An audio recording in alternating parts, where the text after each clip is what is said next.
गणपति बप्पा।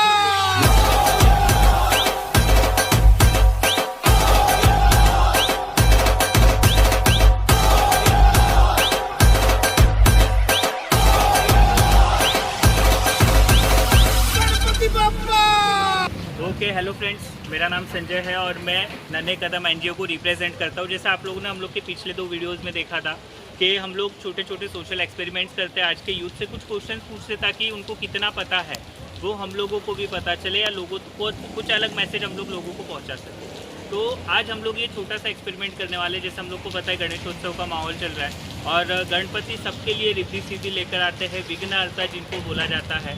तो हम लोग जो रिचुअल्स फॉलो करते हैं गणपति को लाने से लेकर गणपति की स्थापना करके विसर्जन तक, तो बहुत सारे रीति रिवाज, बहुत सारे रिचुअल्स फॉलो किए जाते हैं। लेकिन हम लोगों ने कभी पूछा नहीं कि वो रिचुअल्स या वो रीति रिवाज क्यों फॉलो किए जाते हैं। हर एक के पीछे का कुछ साइंस है। भगवान जब यहाँ पर आते हैं तो भगवान 3 बड़ी बड़ी प्रॉब्लम्स का सोल्यूशन लेकर आते हैं, लेकिन हम लोग वो सोल्यूशन को सोल्यूशन जैसा नहीं देखते, परंपरा जैसा देखते हैं। जैसे आज सबसे बड़ी प्रॉब्लम है वाटर पोल्यूशन है, तो भगवान ने उसका कुछ सोल्यूशन ऑलरेडी दिया हुआ है। या फिर हम लोग देखते हैं कि एनवायरमेंटल पोल्यूशन है, खाने की कमी होती है, भगवान ने उसका भी कुछ सोल्यूशन दिया हुआ है। या सबसे ज़्यादा प्रॉब्लम जो है वो हेल्थ की है, तो भगवान ने उसका भी सोल्यूशन दिया हुआ है। तो हम लोग एक शॉर्ट में ये फेस्टिवल के पीछे के साइंस को जानेंगे। और यहाँ पे कुछ यूथ घूम रहे, बैठे हुए हैं, इतने बारिश में भी टाइम पास कर रहे हैं। तो चलो हम लोग ने सोचा उनको भी पूछ लेते कि उनको ये गणेशोत्सव के पीछे का साइंस कितना पता है। कुछ रैंडम क्वेश्चन पूछेंगे और उनको भी ये मैसेज देंगे ताकि उनसे भी ये मैसेज ज़्यादा से ज़्यादा लोगों तक पास हो। हेलो, बिजी हो? नहीं सर, थोड़ा मोबाइल। ओके। तो हम लोग एक छोटा सा शूट कर रहे हैं, एक एक्सपेरिमेंट कर रहे हैं। जैसे अभी गणेशोत्सव चल रहा है तो आपको तो पता ही होगा कैसे धूमधाम से मनाया जाता है गणेशोत्सव। तो हम लोगों को बस एक छोटे से कुछ क्वेश्चन इजी जो सबको ही पता है, वो कुछ क्वेश्चन गणपति, मतलब आपको पसंद है गणेशोत्सव? आप एंजॉय करते हो ना? Okay, very good. Ganpati Bappa किसके फेवरेट नहीं है? सबके फेवरेट। अच्छा, तो मैं एक छोटा सा क्वेश्चन पूछता हूँ कि गणेशोत्सव में हम लोग गणपति को सबसे ज़्यादा किस चीज़ का प्रसाद चढ़ाते? हाय भी हो, क्या करें? मजे ले रहे हो बारिश कह रहे हो? देखो आप लोग देख सकते हो कैसे बारिश हो रही है और लोग यहाँ पे शेड में खड़े रह के रेनकोट पहन के बारिश का मज़ा ले रहे हैं। ओके, तो अभी जैसे हम लोग ने देखा कि यहाँ पे विसर्जन होता है, कल ही विसर्जन हुए थे, काफ़ी गणपति आए थे। तो जैसे गणेशोत्सव के बारे में तो सबको सब पता ही रहता है, बहुत कॉमन चीज़ें हैं बहुत। तो एक छोटा सा क्वेश्चन आपको पूछता हूँ मैं। जैसे हम लोग गणपति लाते हैं 5 दिन, 7 दिन, 11 दिन, 1.5 दिन लगते हैं और फिर गणपति को विसर्जन करते हैं, बराबर? बहुत मज़ा आता है, धूम धड़ाके से लेकर आते हैं। लेकिन मुझे एक चीज़ बताओ कि गणपति को विसर्जन क्यों करते हो? तो मनाते हो ना, आजू बाजू में गणपति आते होंगे, पंडाल में आते होंगे, फेवरेट फेस्टिवल है। भगवान को क्या क्या चढ़ाते वो भी देखे होंगे तुम लोगों ने। तो तुम लोगों ने देखा होगा कि एक स्पेशल टाइप का ग्रास जिसको दुर्वा बोलते हैं ना, भगवान के जो इस सीजन में बहुत महंगे हो जाते, 10 पैसा। तो वो ग्रास क्यों चढ़ाते? मोदक का क्यों चढ़ाते? मोदक का प्रसाद इतना एग्जैक्ट तो नहीं पता, लेकिन मोदक उनको बहुत ज़्यादा पसंद होगा। बहुत ज़्यादा पसंद है। हाँ, मोदक गणपति जी को भी पसंद है, हम लोग को भी पसंद है, बहुत सारे पसंद है हम लोग को। लेकिन मेरा तो स्पेसिफिकली फेवरेट वो चावल के आटे का जो बनता है, चावल के आटे का। चावल के आटे का जो मोदक आपको पसंद है, आपके घर पे बनता है वो? मेरे घर में नहीं बनता है, लेकिन मेरे बाजू वाली आंटी बनाती है, वो बना के। अच्छा, तो इनका एड्रेस ले लेंगे, इनके बाजू वाले आंटी के घर पे हम लोग भी जाएंगे, एक दिन मोदक खाएंगे। अच्छा, तो आप बताइए कि वो चावल वाले आटे का मोदक क्यों बना, या भगवान को वही मोदक क्यों चढ़ाते? वैसे अभी तो फैशन हो गया, चॉकलेट मोदक, पिस्ता मोदक, ये मोदक, वो मोदक, अलग अलग फ्लेवर्स के, लेकिन जो ओरिजिन है वो यही वाले मोदक का है, तो वही क्यों चढ़ाते हैं? वो इतना आइडिया नहीं है, मतलब बाहर का तो इतना नहीं पता। और महाराष्ट्र लोग ज़्यादा वही बनाते हैं, सादा वही बनाते हैं। शायद यहाँ कोंकण एरिया है, चावल वगैरह ज़्यादा होता रहेगा, शायद वो हो सकता है रीजन। तो आइडिया होगा, प्रथा चल गया है। बाकी सब लोग कर रहे हैं, सब लोग गणपति लाके पानी में विसर्जित करते, तो हम लोग भी लाके रखते हैं। मतलब अगर लोग रख रहे होते साल भर, तो हम लोग को भी अपने घर पे साल भर रख के रखते, बराबर?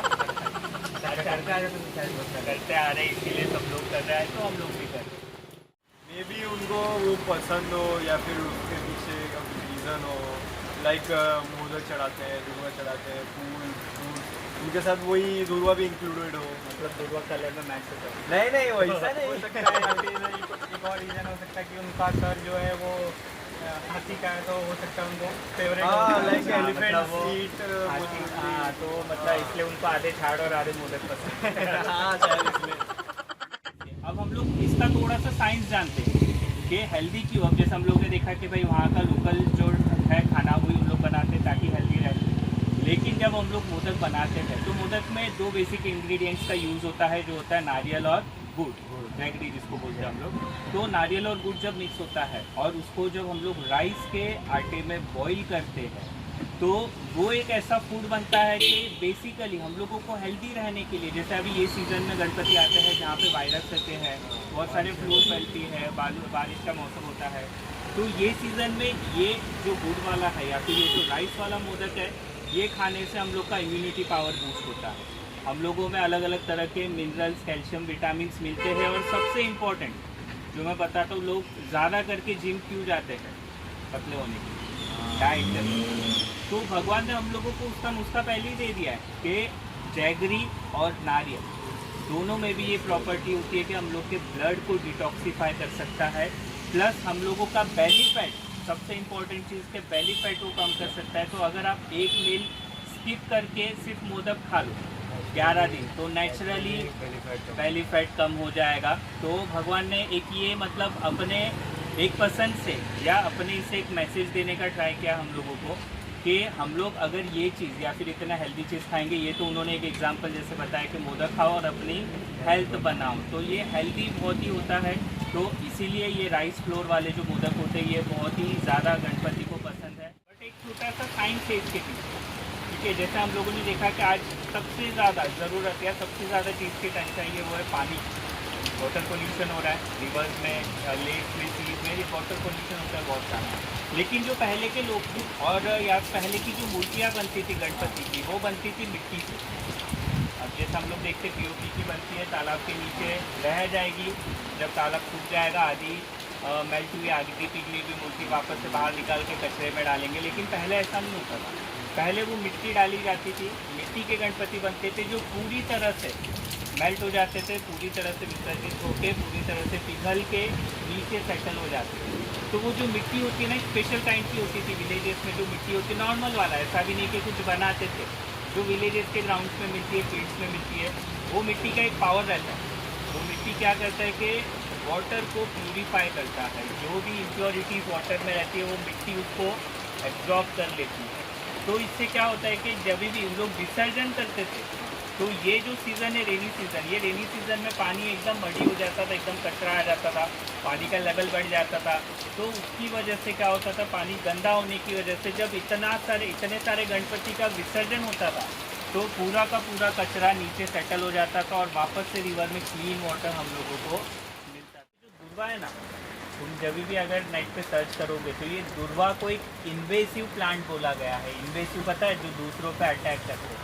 तो ये ऐसा प्लांट है या ये ऐसा ग्रास है जो कहीं पर भी ग्रो हो जाता है, लेकिन जब जहाँ पर भी ग्रो होता है तो वो सॉइल के सारे जो न्यूट्रिएंट्स रहते हैं ना वो खुद ही एब्जॉर्ब कर लेता है। तो जिसकी वजह से आजू बाजू में जितने भी एग्रीकल्चरल क्रॉप्स है या फिर कोई झाड़ है, कोई फ्रूट्स वाले हैं, फ्लावर्स वाले झाड़ है, तो उनको कुछ भी न्यूट्रिएंट ये लेने नहीं देता है। तो इसीलिए इनका ग्रोथ देखोगे कि बहुत सारा एक साथ में होता है। तो जब ये बहुत सारा होता है तो पूरी लैंड की फर्टिलिटी ये एब्जॉर्ब कर लेता है। जितने भी न्यूट्रिएंट्स होते हैं सॉइल में, सारी की सारी फर्टिलिटी यही प्लांट को चाहिए होता है और ये एब्जॉर्ब कर लेते हैं। और जब ये ओके फ्रेंड्स, तो जैसे आज आप लोगों ने देखा कि हम लोग ने कुछ यूथ से बात करके ये देखने की ट्राई की कि उनको गणपति के पीछे का या ये फेस्टिवल्स के पीछे का कितना साइंस पता है। तो हम लोगों ने जैसे देखा कि ऑलमोस्ट किसी को भी पता नहीं है कि ये परंपराएं क्यों निभाई जाती है, क्यों किए जाते हैं।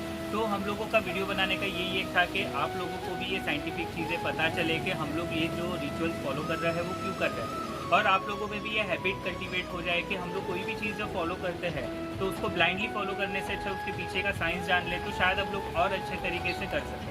जैसे गणपति हम लोग को मैसेज दे रहे हैं कि हम लोगों को रिवर्स क्लीन रखना है, हम लोग का एनवायरनमेंट क्लीन रखना है, अपने आप को हेल्दी रखना है, तो हम लोग को मैसेज नहीं कर पा रहे पूरा, क्योंकि हम लोगों ने आज हर चीज़ का मॉडर्नाइज कर लिया, जिसकी वजह से हम लोगों को पोल्यूशन कम करने की जगह हम लोग इसे पोल्यूशन को बढ़ाते जा रहे हैं। तो आई होप गाइस आप लोगों को ये वीडियो पसंद पसंद आई रहेगी, इसके पीछे का साइंस आपको पसंद आया रहेगा। और अगर आप लोगों को भी ऐसी कुछ चीज़ें पता है जो रिलीजन के नाम पे साइंस फॉलो किया जा रहा है, तो आप मुझे कमेंट कर सकते हो।